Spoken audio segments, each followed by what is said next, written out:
Olá pessoal, tudo bem? Eu sou Vitor Fernandes, de novo pelo Núcleo Estudantil Ágora, já pela terceira vez seguida, eu acho, em vídeo aqui. E hoje eu estou aqui para falar com vocês sobre um novo assunto. Estamos aqui começando um módulo novo, nosso módulo que vai durar aí mais 15 dias, igual durou o de Idade Média. E hoje a gente vai falar sobre a chegada dos portugueses ao Brasil. Esse é o meu tema desse vídeo, mas o nosso módulo é sobre Brasil pré-colonial e colonial. Então vamos lá falar um pouco sobre a chegada dos portugueses ao Brasil. Bom, então primeiro vamos falar um pouquinho sobre esse expansionismo português, né? Essa expansão portuguesa, né?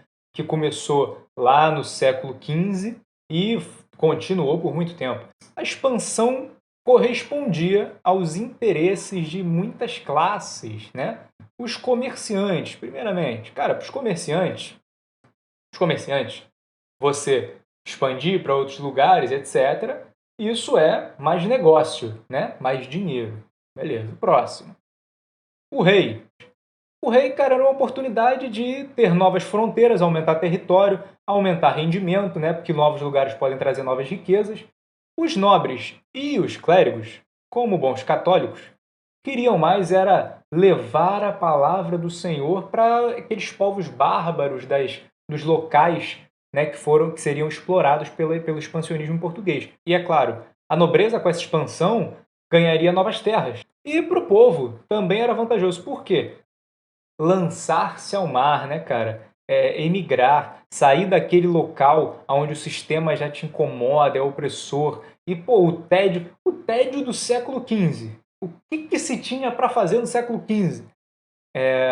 E, bom, isso, num quadro geral, só era ruim para os empresários agrícolas, porque as pessoas saírem, né, dos braços do país de origem, né, da pátria amada, provocava um encarecimento da mão de obra das pessoas naquele lugar. Elas iam trabalhar em outro lugar, né? E, bom, como eu disse, por conta desses fatores, a expansão tornou-se uma espécie de grande projeto nacional. Olha aí, então, seguindo, a gente tem uma busca, né, por mil coisas. É claro que a principal delas é isso aqui, ouro. Ouro é a principal coisa. Ai, mas nem tudo era ouro, nem tudo é essa questão de dinheiro, parará, parará. Eu sei. Mas vamos lá. A gente está falando de português, de europeu, do século XV.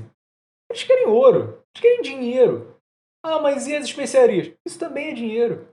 Vamos lá aqui, ó. Temos especiarias, drogas medicinais, corantes, que eles conseguiram no pau-brasil também, madeira, mais pau-brasil, escravos. Escravos que eles já tinham começado nesse negócio quando eles começaram aquela exploração à África, né, a costa da África, que vem bem antes da exploração do Brasil.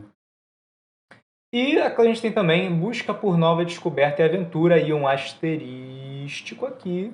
Os impulsos não eram só comerciais. Tinha gente querendo se lançar à aventura, tinha gente querendo sair da vida pacata tediosa, sair daquele sistema que considerava opressor, e descobrir novas terras, etc, etc, etc. Porém, isso era provavelmente para a galera mais pacata, né? E esses interesses comerciais, no geral, sufocavam e muito essa vontade de simplesmente se aventurar. E é claro, esse espírito de aventura deles vinha de brancos eurocêntricos. Então, o espírito de aventura deles tinha ali no meio subjugar os povos que eles consideravam inferiores e que eles encontravam.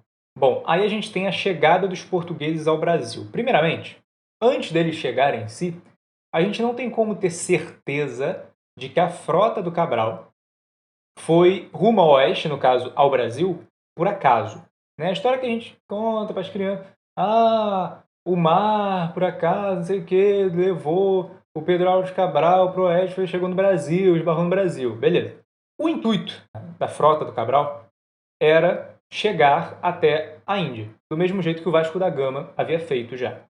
Ele ia descer, cruzar a África, dar a volta e ir até a Índia. Beleza. Quando eles chegaram ali mais ou menos na altura das ilhas de Cabo Verde, de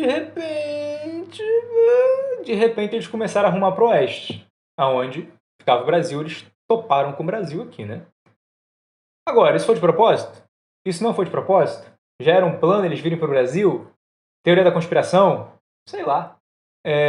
Eles encontraram uma população ameríndia, né? Nativos americanos, bastante homogênea, especificamente na costa. Vamos salientar aqui que essa população homogênea que eu estou falando, era a população costeira do Brasil, tá? Mais para dentro do Brasil existia uma gama muito grande, né, de populações, de aldeias, de diversos grupos diferentes. Bom, é como eu disse aqui, porém diversa. Então a gente pode dividir essa população da costa do Brasil em dois tipos, dois blocos, dois grandes blocos. Estamos sendo aí colocando muita gente nesse bloco, tá? Só para deixar bem claro. A gente tem os Tupi-Guarani, que eram formados pelos Tupis ou Tupinambás e os Guaranis, né? Que tinham aí uma cultura semelhante até e uma língua bem semelhante, né? Bem parecida. E a gente tem os Tapuias. Tapuia, inclusive, que é um termo genérico tupi-guarani, como eles chamavam aqueles que não falavam ou que falavam uma língua muito diferente deles, né? Que não falavam a língua deles. Que no caso seriam os Goitacazes, os Aimorés e os Tremembés. Bom, aí a gente tem os relatos dos portugueses. E o que a gente tem que pensar aqui? Para que serve esse slide? Para a gente lembrar que a história foi contada só pelos portugueses, praticamente. Entendeu? Então, a gente tem que lembrar que o que a gente lê de relato português foi escrito pelos eurocêntricos que chegaram aqui, invadindo essa terra, enfim, fazendo atrocidades. E aí, a gente tem, nesses relatos dos portugueses, claras distinções entre os grupos que foram passivos e os grupos que foram mais agressivos, né? Com os portugueses. Os mais passivos são, ok, gente legal, gente de bem. Os mais agressivos são babacas. E aí um grande exemplo disso são os aimorés, né? Eles são retratados como selvagens, são retratados como um grupo que praticava antropofagia, que é canibalismo por puro prazer, simplesmente por gostar de comer pessoas, né? Porque eles foram extremamente resistentes à presença portuguesa. Então os caras que lutavam muito contra os portugueses, que tinham grande resistência contra o domínio português, contra a invasão portuguesa, foram retratados como monstros, como selvagens, como mais bárbaros, né? Eles retratavam todos como bárbaros. Esses eles retratavam como mais bárbaros, né? E aí o grande ponto cabal, o exemplo cabal disso é que quando rolou aquela lei proibindo a escravização dos índios, os aimorés foram especificamente excluídos da proibição. Bom, concluindo, a invasão ao Brasil não provocou nem de longe o entusiasmo despertado pela chegada do Vasco da Gama à Índia. É claro, né?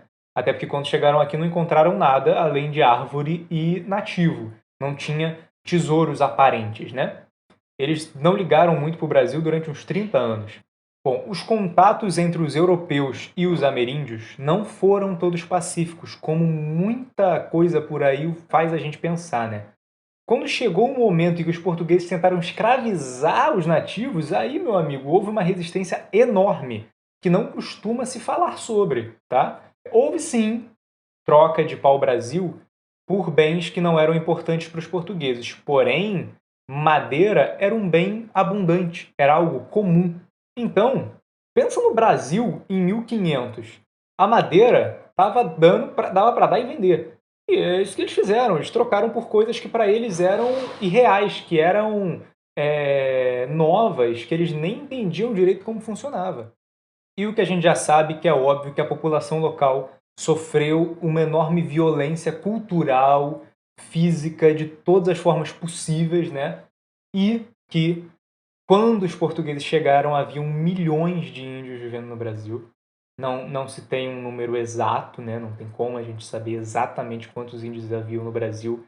Porém, a gente sabe que, atualmente, existem cerca de 250 mil somente, né?